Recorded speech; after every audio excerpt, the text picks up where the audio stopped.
Good afternoon. This is Nelsinia Ramos. I'm the Associate Director here at Facets. On behalf of the entire Facets staff, I would like to thank you for joining us today. The title of our workshop today is Navigating Special Education Resources, and we're going to be covering the top 10 resources every family should know about. I would like to introduce the presenter for today. Our presenter is our long-last colleague, very appreciative that we like having her here at Facets all the time. Her name is Sherry Silla, and Sherry is the Family Engagement Coordinator for the Wisconsin Statewide Parent Educator Initiative, what we know for WISPE, and she is located in CISA 1. Sherry has extensive experience, technically over 16 years of experience in the role of helping families who have children with disabilities, and also the school staff who work with them. She's a parent of 4 adult sons, and one of them have intellectual disabilities. So welcome, Sherry. Thanks for being here today. And if you want to start your presentation, that would be great. If you want to say anything else, let us know. Thank you, Nelsinia. I am very thrilled to be here today with all of you, and I hope you'll find the information I share today to be helpful to you if you're a parent as you're navigating the special education maze and system with your child, or if you're an educator today that happens to be listening in. Thinking about how some of these resources could be shared with families that you work with. All right.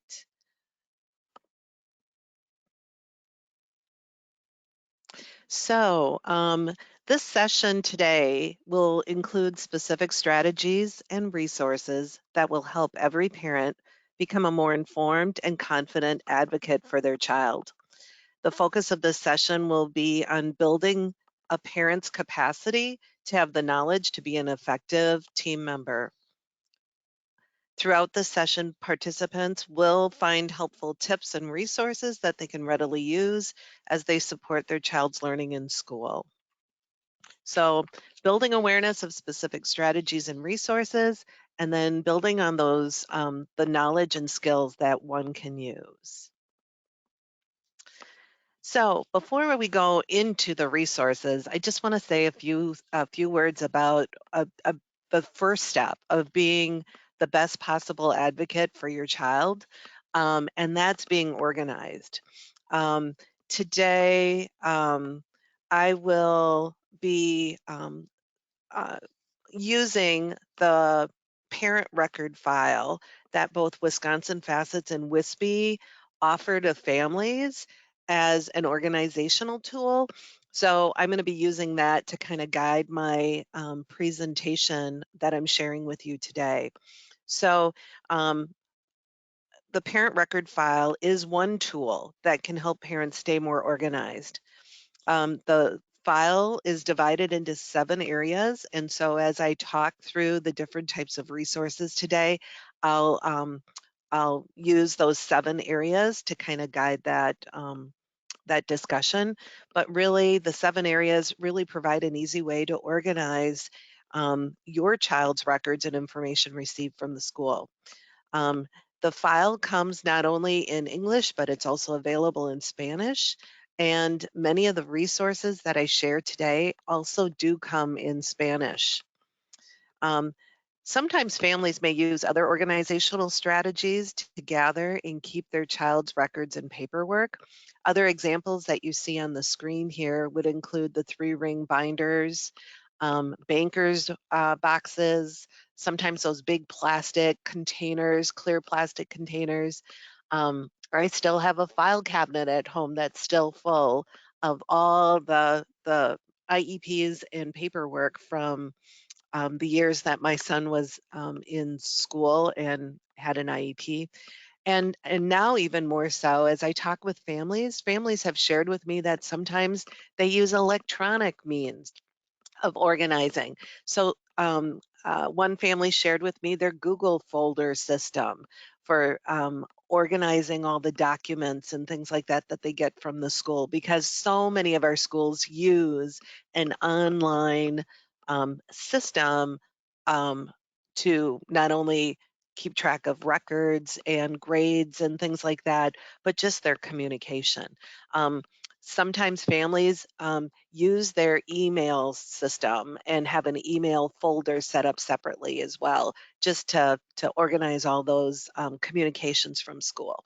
So what's most important though is families should use whatever is most comfortable and easiest for you. And so that's the key point. So as I said, I will use the parent record file as a guide for this presentation as we walk through your child's journey from birth to graduation. So examples of strategies, resources, and tools will be featured as we touch upon each one of those areas. So I'm going to start with the front of the file as the first place. Um, and each one of these sections will be organized in a certain way, highlighting a resource and then things to think about what you might want to keep in this area. So if you don't have a parent record file, but you have a three ring binder or some other way to keep everything together, you might think about kind of dividing things up like this, if it makes sense to you. So key handouts that I always keep in the front that I know I'm always going to need to have on hand would include um, the procedural safeguards booklet, which is your parents' rights brochure. Okay, um, every school district uh, sends out this procedural safeguards, the parents' rights brochure, once a year. Some school districts will send it out at the beginning of the year to all families. Some school districts will send it out when your child's IEP is due, when you need to have an IEP meeting to discuss your child's IEP. At that time, that may be the time that the parents' rights and the procedural safeguards actually get sent to you. So that's really key and important. So no matter how you organize, keeping those procedural safeguards booklet in the front, because those are your rights as a parent, that you can refer to, and those are the rights that are guaranteed under IDEA. The other thing that I think everybody needs to always have on hand is an acronym list. So you'll see on this slide here and throughout the whole presentation that the there are hot links, hyperlinks. And so clicking on the acronym list will take you out to a complete list from the Department of Public Instruction. So it's the statewide acronym list and special ed terms that are generally used across the state. Um, uh, Sometimes school districts develop their own list of special ed terms or educational terms or acronyms. And so if that is the case in your school district, making sure you have that on hand and available to you is very important as well. So those are some of your standard important pieces that need to always be on hand, front and forward. The next area, as I navigate through a child's journey through the special education system, is most of our kids come to, or a lot of our children may receive birth to 3 services. So in our record file, for any of you that may have a child that has a disability that happens to be from birth to age 3, um, there are a number of resources that are available, or if you know of a friend or a family that has a younger child that they may suspect or may need some type of um, intervention or some type of therapy, that type of thing. In here, we have a number of resources and information that are really helpful for families. One of my favorite resources is the Developmental Milestones brochure. Um, And I'm just going to click on that and see if we can go out there.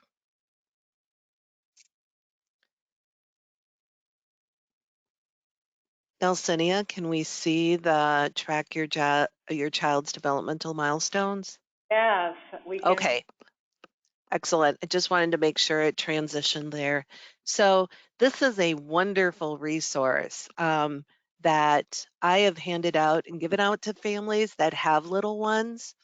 And even if the child is younger, is older, so in that 3 to 5 year old level, because some of our kids, depending upon their disability, they may not have met some of these milestones. So this might apply to even older children that have significant disabilities as well. But this is just a really nice brochure to share with families that kind of give families an idea, especially if it's their first one, about where children are at. So I'm going to go back to the PowerPoint. What's really nice too is the developmental milestones. They also have a milestone tracker app. And so you can download this app onto your phone, and it uses a lot of the different age groups, and you can track your child's milestones. So it's a really, really nice user-friendly app, and especially in this time where technology is kind of taking over, it's nice to have a resource that is downloadable and very user-friendly.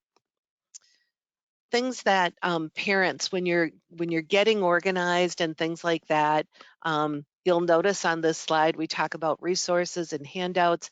We also talk about things that you should think about keeping and organizing so you have it available. So on here you'll see that if you have a child that's in birth to 3, you have an individualized family support plan, an IFSP. So it's not an IEP, it's an IFSP. So you'd keep that organized in this area, as well as evaluation reports and then staff contact information. Once you're moving from birth to 3, you transition into preschool. And so as families are transitioning with their little ones from birth to 3 into early childhood, or if they weren't in birth to 3, but they suspect that their child might have a disability, school districts are required to have child find procedures in place. So one of the resources here that I just want to highlight is our child find brochure from the Department of Public Instruction.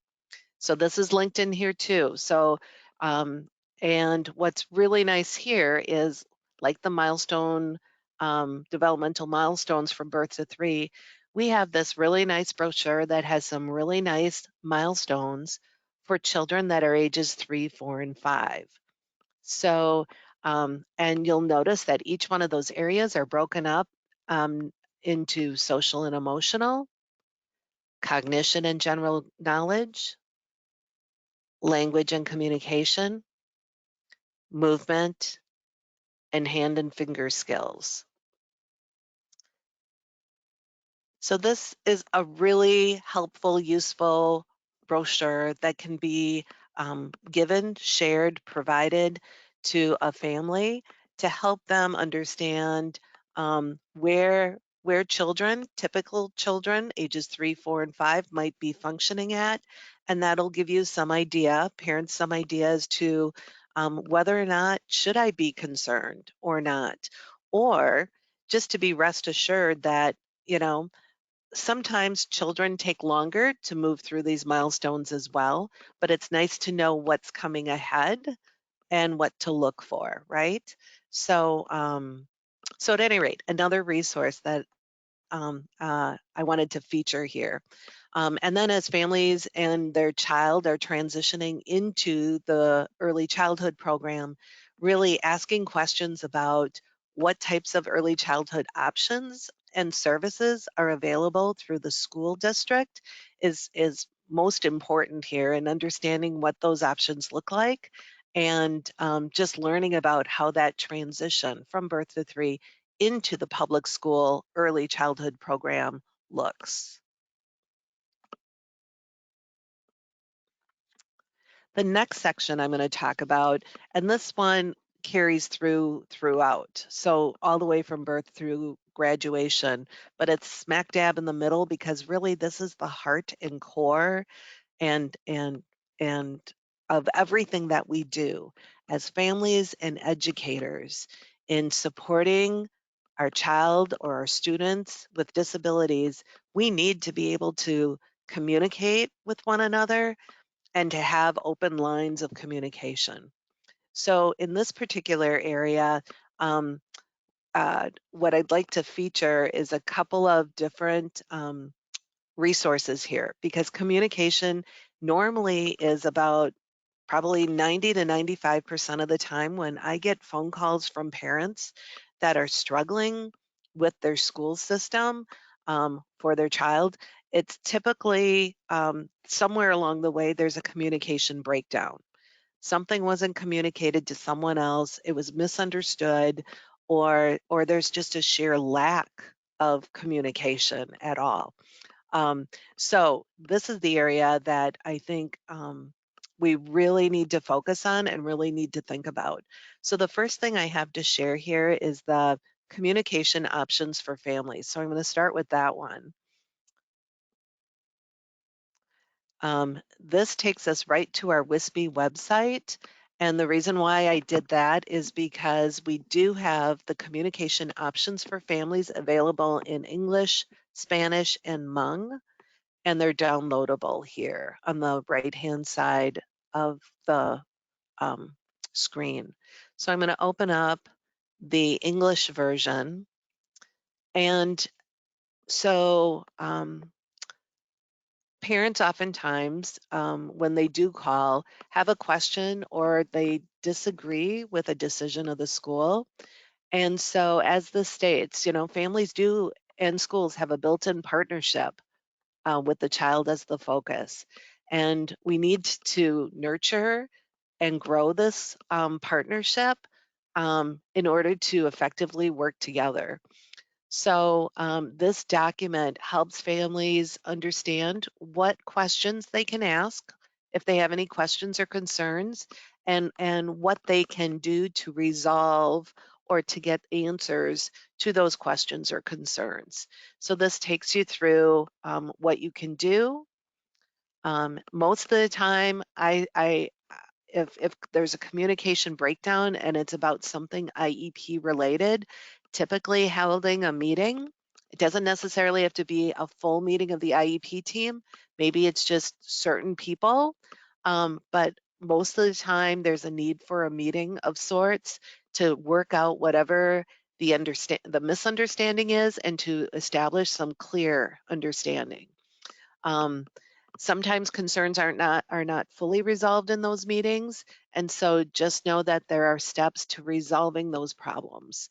And those include the facilitated IEP, which is helping families and schools talk through, because maybe there's some miscommunication going on. There's mediation, and that's typically when there's a dispute or a disagreement about level of services, eligibility, placement. It's a big issue, and you're kind of like at an impasse. IDEA complaints is if anyone believes the school district is violating state or federal special ed law. Parents have the right to file a complaint, and there's a link there to that. And then due process. So this is where you're litigating something, and that's like where everything's taken out of your hands and you go before a court commissioner or a judge in order to resolve the issue. So so that's our communication options that I wanted to share with you. You'll notice here the Wisconsin Special Education Mediation System. The brochure is attached here. So I just want to make sure everyone is aware that this is a resource, one of those top 10 resources that parents need to be aware of, that in order to resolve issues and concerns, there is free of charge IEP facilitation, mediation, and there's also a resolution process. And you can find out more about this by looking through this brochure. And I know Wisconsin Facets typically has a webinar on the mediation system at least a couple times a year. So maybe at the end of this presentation, Nelsinia could probably give you the dates of those and when they're scheduled. And then the other resource on here is really the steps to success, communicating with your child's school. And this just really promotes relationship building. You and I all know that when your child starts school and is identified as having a special educational need, that chances are they're going to have that IEP throughout their school career. And so if that happens at age 3, and if your child has a significant enough disability, they may stay till they're 21.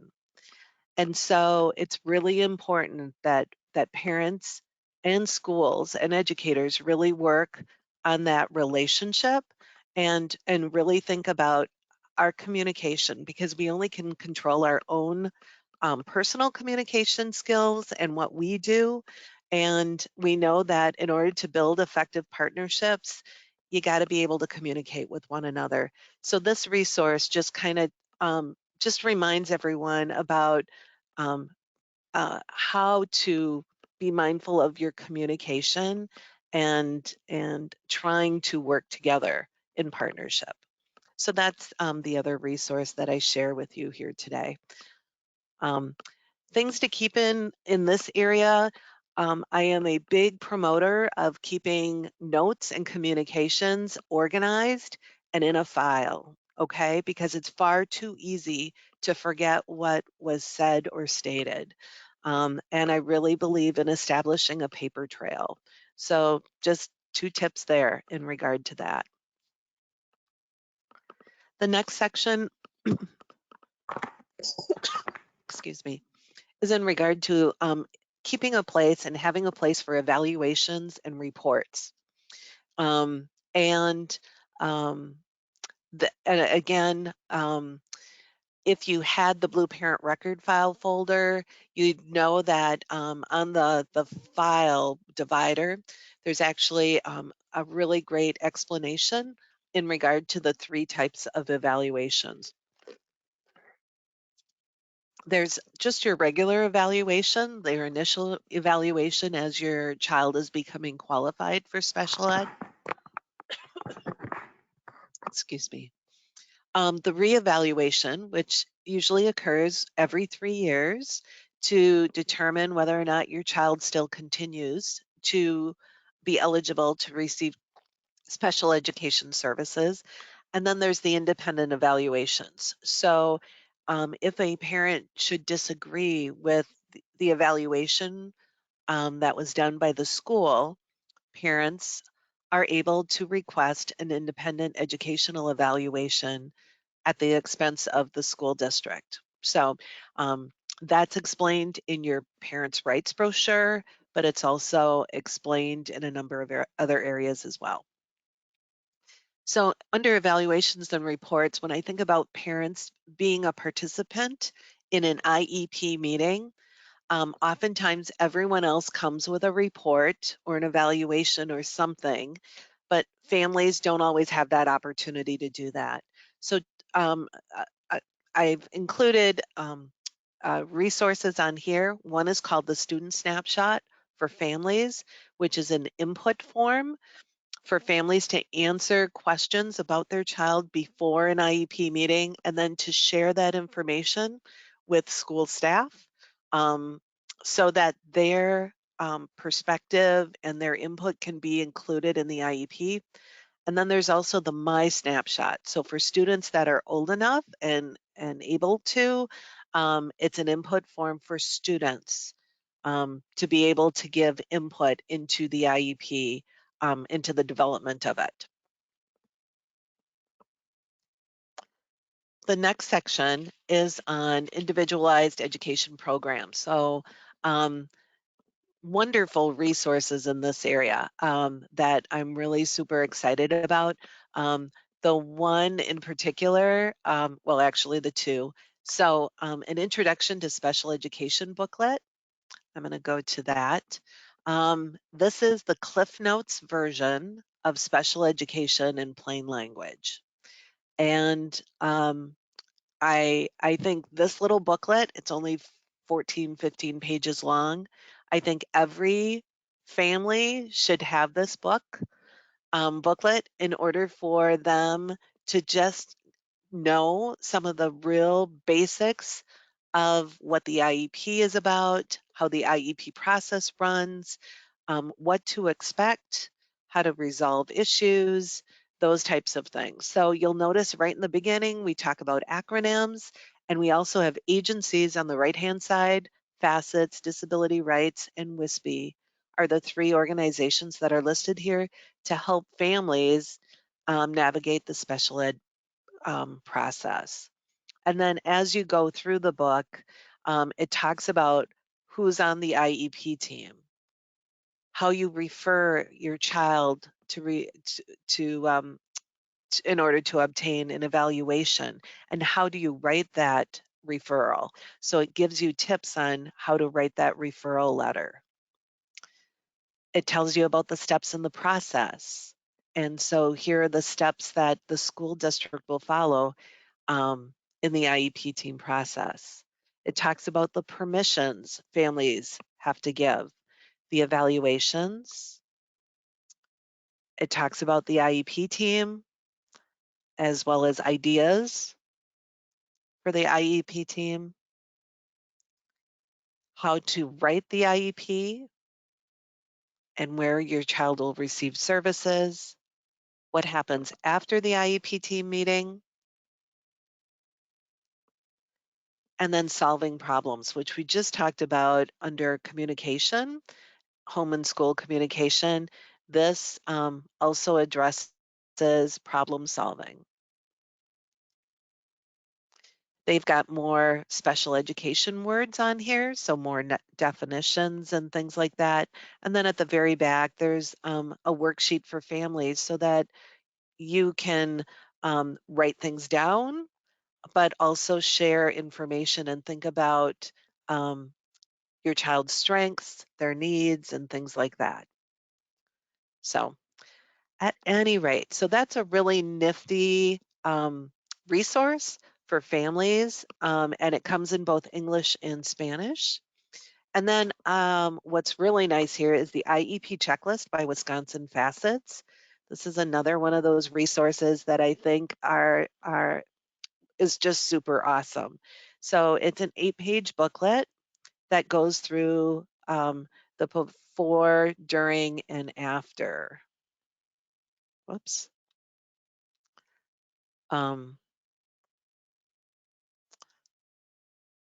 And for some reason, I'm not going to the rest of the pages. So I'll make sure that that's linked in there. And then I also included the College and Career Ready IEP brochures for families because we now refer to our IEPs as College and Career Ready. And that's across the state. College and Career Ready IEPs are for students from age 3 through 21. And the whole idea behind college and career is that we have to keep that focus on high expectations, and that even though not all children may be college or career ready, there's always that third component: college, career, and community ready. And so just always thinking about the future, and that one day our children will be adults contributing to the rest of society. So, and always having a place here, because we're in the IEP section, you always want to keep a nice, have a place for annual IEPs, or if you have IEPs more often, a place to keep those and keep track of them, as well as progress reports on IEP goals. So always having those together are really important. The next section I'm going to talk about is transition. So this is for when students are age 14 to 21. So typically in middle school, we start talking about doing some transition planning. And transition involves preparing the student for life after high school. IEP teams help students age 14 and older create IEP transition plans that help the student move toward employment goals, post-secondary education and training goals, and independent living goals. One key piece in this is developing self-advocacy and self-determination.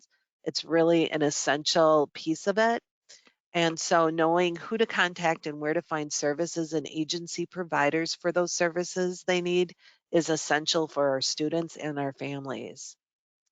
So the Department of Public Instruction developed a web-based planning tool called the Post-Secondary Transition Plan, the PTP. And this was, and so this is like another portion. So you have the IEP and the PTP all together in the same meeting. And really the PTP is focused again to help students, educators, and families track the progress of those transition planning elements. So when we talk about employment, education and training, and independent living goals. So on this particular area, I have the Parent and Youth Guide to Post-Secondary Transition Planning. So this is a nice little guide that was developed by the Department of Public Instruction that gives a very simple overview of what post-secondary transition plan is all about, what it is, how will the PTP be used during an IEP meeting, and then the resources. And what's really cool is for families and educators, the Wisconsin Transition app is right here. And so you can download this app, and this is a way that families and students can prepare for an IEP meeting. But they've got resources on here. So wanted to share that with you as a must-have resource. Another resource is the Wisconsin Transition Resource Guide. This was developed by our Wisconsin Promise project.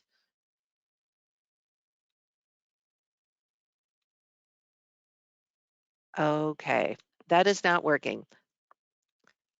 I am hoping it'll work in the, let's see if the Spanish and Hmong will work. Okay, so the Spanish and Hmong link worked. Okay, so here's the English version. Oh, it's not me, it's the website. Okay, all right. So it's the website. So that resource guide actually takes families and students through the transition resource process or transition planning process in a very easy format. It's a printed book. It goes through each one of the sections and there are activities embedded in there. And I just find that as a wonderful guide to help families and their children work through the transition planning process.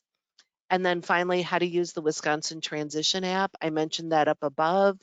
There's a document here that will help with that. So, so things to keep when you're talking about transition, because this is a really important area before your child leaves high school. Families need to help their child get their ducks in a row, so to say. So really this area and having a separate folder or a separate place to keep information is really going to help you be a much more effective advocate for your child as they move through high school and enter the adult world.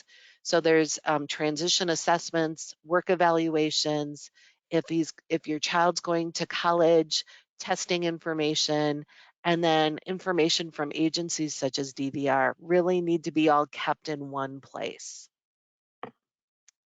And then finally, our last section is on general information. I have the Wisconsin Facets website in here, their brochure, their training calendar. They offer so many wonderful opportunities to learn about everything in special education and then some. So that's a resource on here, as well as special ed in plain language. And if you'll remember, I showed you the intro to special ed, that little 15, 14-page booklet that I called the Cliff Notes. This is the encyclopedia of special education. It's a user-friendly handbook. It's user-friendly language for families as well as educators, and it's all about special education laws, policies, and practices in Wisconsin. So this was just updated in 2019 with a supplement. And so I just encourage everyone, if you really want to dig down into it, it gives the statute language, it explains what it means, what schools should be doing, and what parents need to know. So this is like I said, the encyclopedia of special education, and it's linked into this PowerPoint for everyone to take a look at. Other than that, just wanted to note that the Spanish version of the parent record file is available. So if you'd like an organizational tool, both Wisconsin Facets and WISBE have those parent record files that are available, so you can contact either one of our organizations. I did put in here as well, there's not time today to watch a little YouTube video, but there is about a 10, 12-minute video on introduction to special education. So that is linked in here. It's a YouTube video that if anyone wants to just watch it and get an overview, or if you'd like to share it with families or put it on a website or anything like that, go right ahead. And then again, the introduction to special education booklet, that little Cliff Notes version is here too. So these two pieces go together, and these are like the pieces for that, the two things that I would probably give a family who's new to special education, just to help them get kind of get their feet wet as to what they're entering into. And as I promised at the beginning, we were going to talk about the top 10 resources for, it says just family engagement liaisons, but it's for all families. And a lot of these I've talked about already. Linked in here at the bottom are the top 10 resources. So I'm going to take you to that handout. All right. And there's a little description for each one. So I hope you'll find this relatively easy to take a look at and to understand what it's about. So we have the Wisconsin list of acronyms and special ed terms. So that that we reviewed before, as well as the communication options, which provides options for families if they disagree with the decision of the school. One of the resources that every family needs to be aware of is the Agencies and Organizations for Families webpage. So this will take you to the DPI website. This is their webpage under Special Education on Agencies and Organizations for Parents. So they've got some DPI family engagement resources, but below that, we have our organizations in the state. So WISBE and Facets are listed, as well as Disability Rights Wisconsin. We have Wisconsin Family Ties. We have Alianza, the ARC of Wisconsin, the Autism Society of Greater Wisconsin. The Autism Society of Southeastern Wisconsin is also listed in here because we have such a large number of families in this area. Children and youth with special health care needs, there are regional centers. There are 5 throughout the state. Family Voices, Maternal and Child Health Hotline, Parent to Parent, Special Olympics, the Wiseman Center, Well Badger, and the Wisconsin Board for People with Developmental Disabilities. And just know there are national family support organizations as well. But so that is one of the top 10 resources that everyone should know about. Also, the Andrew F. Talking Points worksheets. So let me go back to this page again. I apologize for taking you back out. So Andrew F. was a Supreme Court case from a few years ago. And these worksheets were developed by the Learning Disabilities, or not by Learning Disabilities, by understood.org. And these worksheets assist families in preparing for discussions around their child's progress toward IEP goals. And so the talking points document actually has 8 specific points that are reviewed in this document, and each point points out and states case law, identifies what must be done, allows space for some note taking, and then a simple script for families to use when talking with the IEP team. Really, really nice resource. So that's featured here as well. The introduction to special ed we talked about, the snapshots, as well as the positive student profile. So those are all different types of input forms so that families can have input into the IEP. Special ed in plain language, we looked at that. One thing we didn't talk about was supported decision making. So oftentimes people think about guardianship as the only option as students get to the age of majority, age 18, but there's also this legislation was passed a few years ago on just supported decision making, which is allowing the individual, the young person with a disability, to make decisions on their own, but to have people around them help them make those decisions. So support that decision-making process. So there's information on there in regard to that. And then the other top 10 resources is the Wisconsin Facets IEP checklist and their training calendar. So those are our top 10 resources. So with that being said, let's see here. So my hope today in going through this presentation was to focus on 2 things, okay? So I was hoping to help build awareness around specific strategies and resources that families could use, and also to build some knowledge around how to become a more confident advocate and effective team member. So with that being said, what questions do you have about the information that I shared in this presentation today? I'm going to open it up. Individuals can write their questions on the chat. I'm going to read one that came earlier today. Okay. And it's about the milestone tracker, the app. Where can I find the milestone tracker? Say that again. Where can the app be found?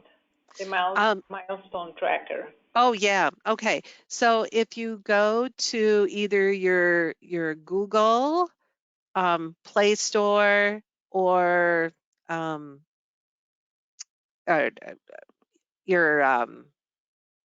your app store on your phone. So if you have Android or if you have an Apple store, so you go out there and you put in milestone tracker. And you'll see milestone tracker app will come up. And it's from to remind them what the agency that created so they can relate when they see it? Oh, sure. It's the CDC. Okay, awesome. Yep, CDC milestone tracker. So Centers for Disease Control. And yeah, it's really cool. And I think that's what we're seeing with a lot of our resources and organizations, that you're seeing more and more apps being developed because everybody's got a phone, right? Or most people do. And so to have those apps and things on there readily available are just super cool. It's just super cool. So, yeah, so that was something that was shared with me a few years ago. And when I talk with families and I find out they have little ones, um, I always tell them about the milestone tracker. Awesome. I don't see any other questions in the chat. Cool. Well, However, there's some good, people are giving you thanks for the information. yeah, so make sure you download those handouts, especially the top 10 resources. I apologize for that transition guide not opening up, but it appears it's something on their website. Because I know the other day when I checked through it, it worked. Um, so I don't know what's going on there, but as long as you get out to the Wisconsin Promise website, you should be able to access that. But yeah, and so with that being said, I have my last slide is just my contact information. People are more than welcome to reach out to me at my email address at CISA1 here.